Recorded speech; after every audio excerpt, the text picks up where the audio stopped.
புலம்பெயர் தமிழர் சப்போர்ட்டும் இருக்கு, புலத்திலையும் சப்போர்ட் இருக்கு, களத்திலையும் சப்போர்ட் இருக்கு. நீங்க டீலுக்கு வாங்கன்னு சொல்ல அந்த எலெக்ஷன்ல தான் கையாற்றுற ஆளுக்கு 60% தமிழ் மக்கள் வாக்களிப்பார்கள். முஸ்லிம் மக்களை தான் சொல்லவில்லை. அது they are not stable. நீங்கள் அங்க போகக்கூடாது, நீங்கள் இங்க போகக்கூடாது, நீங்க அதை சாப்பிடணும், இதை சாப்பிடக்கூடாது. நான் தான் முதல் பார்த்தேன்.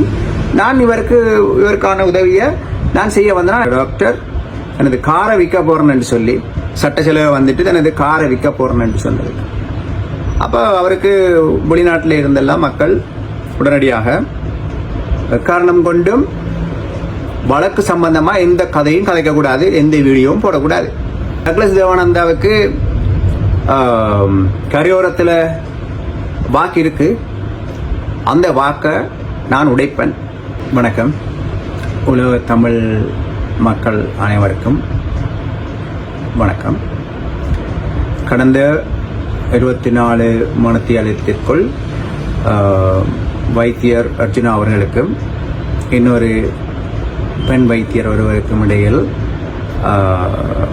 நடந்த உரையாடல் ஆடியோ ஒன்று வெளியானதை தொடர்ந்து ஏற்பட்ட சில பதிவுகள் தொடர்பில் பல சர்ச்சைக்குரிய விடயங்கள், குழப்பங்கள் இருக்கின்றன. அதனை தெளிவுபடுத்துவதற்கான ஒரு பதிவாகத்தான் நான் இந்த பதிவை நான் கொடுக்கின்றேன். ஆரம்பத்தில் வைத்தியர் அர்ஜுனா அவர்கள் ஒரு விளையாட்டு, இட்ஸ் அ கேம், ஒரு கேம் என்று சொல்லலாம், ஒரு கேம் என்று தொடங்கினவர். அது ஒரு நல்ல கேம். அந்த கேம் என்னன்னு சொன்னா, வைத்தியசாலைகளில் அரசாங்கத்தால் கொடுக்கப்படுற பணம், உபகரணங்கள், வைத்தியர்களுடைய சேவைகள் மக்களுக்கு உரிய முறையில் போய் சேர வேண்டும். அது போய் சேரவில்லை. பல வைத்தியர்கள் ஒழுங்காக வைத்தியசாலைகளுக்கு வராமல் தனியார் வைத்தியசாலைகளில் பிரைவேட் பிராக்டிஸ் செய்து கொண்டு ஆஸ்பத்திரியில் ஓவர் டைம் எடுத்தார்கள் என்ற குற்றச்சாட்டு உட்பட்ட பல விடயங்களை அர்ஜுனா அவர்கள் வெளிக்கொண்டு வந்து மக்கள் மத்தியில் அதனை ஒரு பேசுபொருளாக்கினார். அது ஒரு game, it's a good game. எல்லா கேமுக்கும் ஒரு லைன் இருக்கு.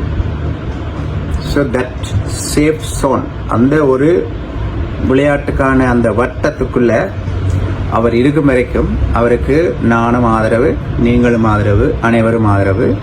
ஏனென்று சொன்னால் மக்களுக்கு மருத்துவ உதவி சரியான முறையில் கிடைக்க வேண்டும். அந்த ஆதரவை நாங்கள் அனைவரும் கொடுத்தோம். எனக்கு 5 வழக்குகள் போடப்பட்டுள்ளது. அதனால் எனக்கு யாராவது சட்டம் தெரிந்தவர்கள் என்னை காப்பாற்றுங்கள் என்று சொல்லி அவர் ஒரு பதிவு ஒன்றை போட்டிருந்தார். அந்த பதிவை நான் பார்த்தேன். பார்த்த அடுத்த நிமிஷமே நான் சொல்லி போட்டேன், yes, I am your friend, I will come and defend you. அதன் மீனிங் என்னன்னு சொன்னால், நான் ரோட்டில் மோட்டர் சைக்கிளில் போய்கொண்டிருக்கேன், யாராவது அடிபட்டு கிடந்து அதை நான் முதலாவது பார்த்துட்டேன்னா, it is my duty to take him to the hospital. அதே போல நான் தான் முதல் பார்த்தேன். நான் இவருக்கான உதவியை நான் செய்ய வந்தேன். என்னை போல பல சட்டத்தரணிகள் இருந்திருப்பார்கள். அவர்கள் சில வழியில் பார்க்காம விட்டுருக்கலாம். அதுக்கு பிறகு வரணுன்னு சொன்னவியல் பல காட்டங்களால் வராமல் விட்டுருக்கலாம். அந்த நேரத்தில் நான் ஒரு கண்டிஷன் என்று சொன்னான், எங்களோட டாக்டர் எனது காரை விற்க போறேன்னு சொல்லி சட்ட செலவு வந்துட்டு எனது காரை விற்க போறேன்னு சொன்னது. அப்போ அவருக்கு வெளிநாட்டில் இருந்தெல்லாம் மக்கள் உடனடியாக நிதி உதவி வழங்குறதுக்கு முன் வந்தார்கள். இப்போ நான் ஒரு பதிவு போட்டேன், இவருக்கு சட்ட உதவி நான் வழங்க முடியும் வரைக்கும் ஃப்ரீயாக தான் நான் செய்வேன். அதனால் யாரும் பொருளாகவோ மனமாகவோ எந்த விதத்திலும் எந்த உதவியும் செய்ய தேவையில்லை. அப்படி நீங்கள் கலெக்ட் பண்ணின காசு இருந்தால் கூட அதை உடனடியாக நீங்கள் திருப்பி தந்தாகட்டை திருப்பி கொடுத்துருங்கன்னு சொல்லிட்டு அவருக்குரிய சட்ட சேவையை நான் இதுவரைக்கும் ஒழுங்கான முறையில் தான் நான் செய்தேன். அதுக்கு பிறகு இந்த வைத்தியருக்கு நான் அறிவுறுத்தல் கொடுத்தினான். காரணம் கொண்டும் வழக்கு சம்பந்தமா எந்த கதையும் கதைக்கக்கூடாது, எந்த வீடியோவும் போடக்கூடாது. அது நான் சொன்னான். அதை விட நீங்கள் அங்க போகக்கூடாது, நீங்கள் இங்க போகக்கூடாது, நீங்கள் அதை சாப்பிடணும், இதை சாப்பிடக்கூடாது, அவரை பற்றி வாய் திறக்கணும், இவரை பற்றி வாய் திறக்கக்கூடாது என்று சொல்லி நான் சொல்ல முடியாது. அது என்ற லிமிட்டுக்குள்ளே இல்லை. எந்த வேலை கோர்ட்ஸில் அந்த வழக்கு சம்பந்தமான விடயத்துக்கு மட்டும் நீங்கள் வாய் திறக்கக்கூடாது. Because there is a rule called subjudice rule that will apply. நீங்கள் ஏதாவது பிள்ளையாக கதைச்சா உங்களுக்கு எதிராக நீதிமன்ற அவமதிப்பு வழக்கு தாக்கல் செய்யப்படலாம் என்று நான் சொன்ன பிறகு அந்த விடயத்தில் அவர் சரியா நடந்தவர். ஆனா அதுக்கு பிறகு இவருக்கு கேண்டிக்கு temporary withdrawal and attachment to Kandy hospital சம்பியா. அவர் அதுக்கு போகாம இவர் மன்னாருக்கு போனார். மன்னாருக்கு போய்க்கல என்னட்ட மன்னாருக்கு போறன்னு எனக்கு மட்டுமில்ல முழு உலகத்துக்கும் அந்த படம் எல்லாம் போட்டு மேப் எல்லாம் போட்டு மன்னாருக்கு போறேன். மன்னாருக்கு என்னத்துக்கு போறாரு, என்ன செய்ய போறாருன்னு எனக்கு தெரியாது தானே. இப்ப நான் அதெல்லாம் என்கிட்ட கேட்டா நான் சொல்லியிருப்பேன், ரைட் ஏன் போறீங்க, நீங்கள் தான் இப்படி செய்ய போறேன்னு சொல்லி என்கிட்ட கேட்டிருந்தேன். நான் சொல்ல வேண்டாம்னு சொல்லியிருப்பேன். அவர் அங்க போய் அங்க சில பிரச்சனைகளை எடுத்து அதுக்கு பிறகு என்னால் அந்த நேரம் மன்னாருக்கு போக முடிகிற சூழ்நிலை இருக்கையில் வேற லாயர்ஸ்கள் அவருக்கு சப்போர்ட் பண்ணி மோஷனை போட்டு அதுக்கு பிறகு அவர் புனேல வந்திருக்கிறார். இதுக்கு பிறகு நான் டாக்டரோட கதை கேட்கல, அவர்கிட்ட சொன்னேன், டாக்டர் நீங்கள் வீடியோ போடுறீங்க தானே, நீங்கள் போடுங்க, கேண்டீன் அழகை பெட்டி போடுங்க, இல்ல மருத்துவத்தில் எவ்வளவோ விஷயங்கள் இருக்குது, அந்த விஷயங்களை மக்களுக்கு ஒரு எஜுகேஷனா நீங்கள் அதை கொடுங்க, வீடியோ நீங்க போடுங்க நானே சொன்னேன். வீடியோவை போடுங்க, சர்ச்சைக்குரிய விஷயத்துக்குள்ள போகாம மக்களுக்கு பிரியசனமான விஷயத்துக்குள்ள பெறலாம். இவர் அதுக்கு பிறகு தன்னை காயப்படுத்த போயினம் என்ற மாதிரியான நெகட்டிவான விடயங்களை சொல்லிக் கொண்டிருந்தார். அப்ப நான் நேற்று கூட அவருக்கு போன் பண்ணி சொன்னான், டாக்டர் நீங்கள் நெகட்டிவ் வைப்ரேஷனை பரப்பாதீங்க. நெகட்டிவ் வைப்ரேஷன் எங்கேயாவது இருக்கிற ஒரு தீய ஆத்மாவை உசுப்பி விடும். அந்த தீய ஆத்மா இந்த நெகட்டிவ் வைப்ரேஷனுக்கு அது கிளிக் ஆயிடும். அது கூடாது. நீங்கள் ஒரு டாக்டர், அதனால நீங்க சொல்லுங்க, எனக்கு எதிரிகளே இல்லை, நான் நல்லதான் இருக்கிறேன், என்ன யாரும் ஒன்றும் செய்யலாது, நான் என்ன யார் வந்தாலும் அவையில காப்பாற்றுறதான் என்ற தொழில் என்று சொல்லுங்க, உங்களை கொண்டு நடக்காது, you are a good human being, nothing will happen to you, be happy என்றெல்லாம் நான் சொல்லிட்டேன். சொன்ன பிறகு சோசியல் மீடியால வாட்ஸ்அப்லையும் ஃபேஸ்புக்லையும்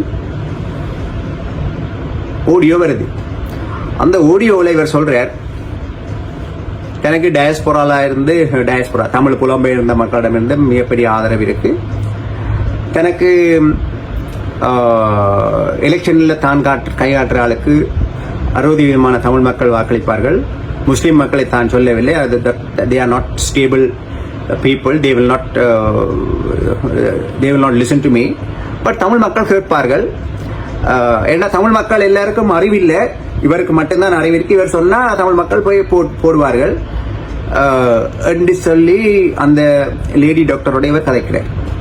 அந்த கதைக்குள்ள சொல்றார், டக்ளஸ் தேவானந்தாவுக்கு கரையோரத்தில் வாக்கு இருக்கு, அந்த வாக்கை நான் உடைப்பேன், அழுதுக்குள்ளோரையே ஏதோ செய்து அந்த வாக்கையும் இல்லாமாக்குவேன், சாணக்கியனுக்கு 50 கோடி ரூபாய் அணில் கொடுத்திருக்கிறார், அப்ப என்னோட நீங்க ஒரு டீலுக்கு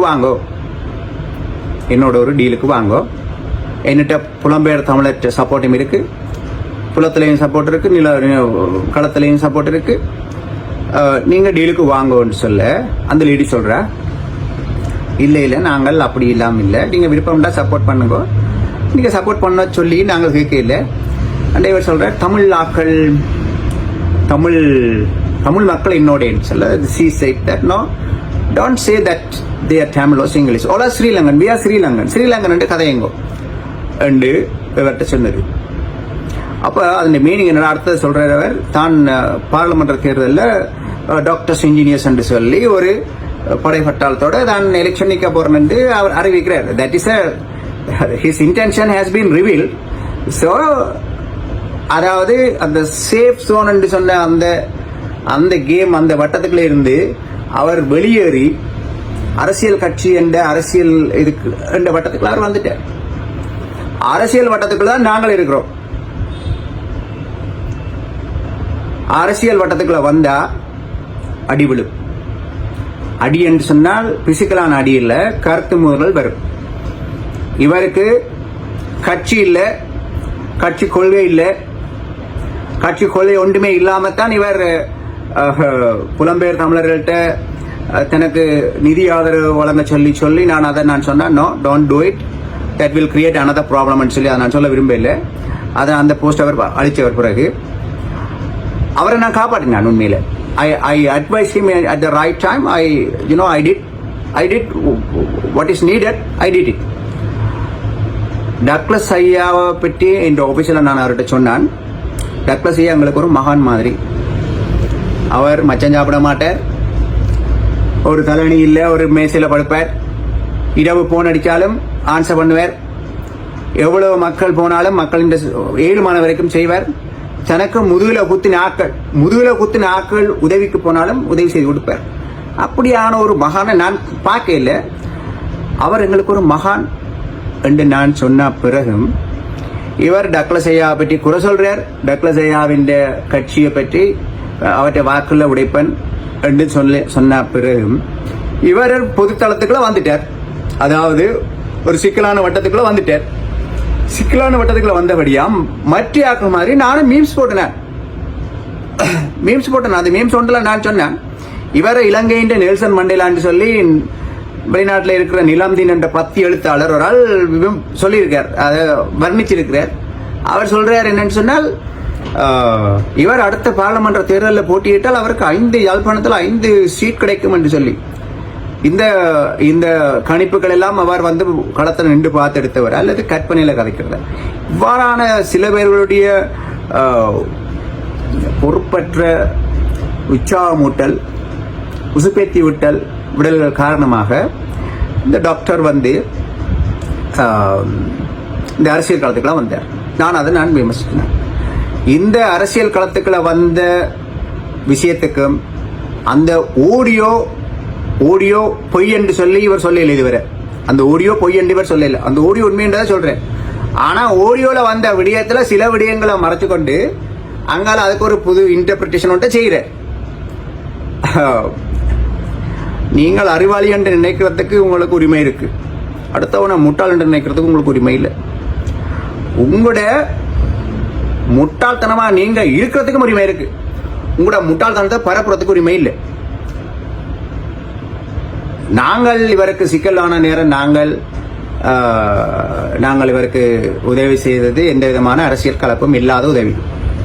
ஆனா அடிமடியிலேயே கை வச்ச மாதிரி, உண்ட வீட்டுக்கு 2 செய்த மாதிரி டக்ளஸ் தேவானந்தையா உதவி செய்ய போன டக்ளஸ் தேவானந்தையா பற்றி குறை சொல்றீங்க.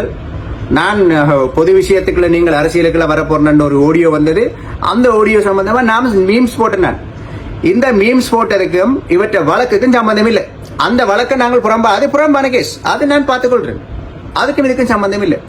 வழக்குக்கு நான் I have undertaken those cases. I will do my level best. There is no issue. நீ அரசியல் களத்துக்குள்ள வந்தபடியால ஒவ்வொரு களம் இருக்கு, ஒவ்வொரு கிரவுண்ட். நீங்க சேஃப் சோன்ல இருக்கிற மெடிக்கல் கிரவுண்ட்ல இருந்திருந்தீங்கன்னா உங்களுக்கு பிரச்சனை இல்லை. நீங்கள் சிக்கலான ஒரு பொலிட்டிக்கல் கிரவுண்டுக்குள்ள வந்தபடியா நாங்கள் விமர்சிப்போம். அந்த விமர்சனத்தை எதிர்கொள்ற பக்குவம் உங்களுக்கு இருக்கணும். அதுக்கான நீங்கள் அதை ஒன்று இல்லைன்னு சொல்லணும், இல்லது ஓமன்ட்டு சொல்லணும். நான் டீல் கேட்டேன் தான், ஆனா காசு டீல் இல்லை என்று நீங்க சொல்லலாம். ஆனா மக்கள் மடியர்ல தானே மக்கள் ஒரு முடிவு எடுப்பினும். நீங்க என்னத்தை இன்டென்ஷன் பண்ணினீங்கள், என்ன நோக்கத்தோட நீங்கள் கேட்டீங்கள் என்றதெல்லாம் மக்களுக்கு அறிவு இருக்கு ஐயா. நீங்க டாக்டரா இருக்கலாம், but people are not fools. No, எல்லாருக்கும் அறிவு இருக்கு. நீங்கள் அறிவாளி என்று நினைக்கலாம், மற்ற அண்டர் எஸ்டிமேட் பண்ணக்கூடாது. அண்டர் எஸ்டிமேட் பண்றதுக்கு உங்களுக்கு உரிமை இல்லை. டாக்டர் ரட்டினா அவர்களே, உங்களுக்கு உரிமை இல்லை. நான் உங்களுக்கு எதிரியும் இல்லை. ஆனால் அரசியல் களத்தில் நீங்க வந்தீங்கன்னு சொன்னா எங்களுடைய அரியமையாவை நாங்க விமர்சிக்கிறோம். ஆனா அவர் அரசியல் களத்தில் வந்துட்டு அந்த மனுஷன் தன்னை வெளியே பார்க்குது. சுமந்திரன் ஐயாவை நான் விமர்சிச்ச மாதிரி ஒருத்தரும் விமர்சிச்சிருக்க மாட்டாங்க. நான் அவர் ஐயா கண்டோடனே நான் அவர் சொல்றேன், சார் நாங்க உங்களை அரசியல் கருத்துல விமர்சிக்கிறாங்களே தவிர உங்களோட எனக்கு பிரச்சனை இல்லை.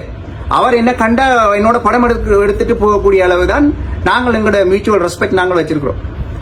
கருத்து, அரசியல் கருத்து முரண்பாடு வேறு, ஆளுடன் முரண்பாடு வேறு. அர்ஜுனா என்ற ஆளுடன் இப்பவும் அவரை நான் என்ற ஒரு தம்பியா தான் நான் பார்க்கிறேன். அவர் நல்ல அழகா உடுப்பார், நல்ல அழகா சிரிப்பார்.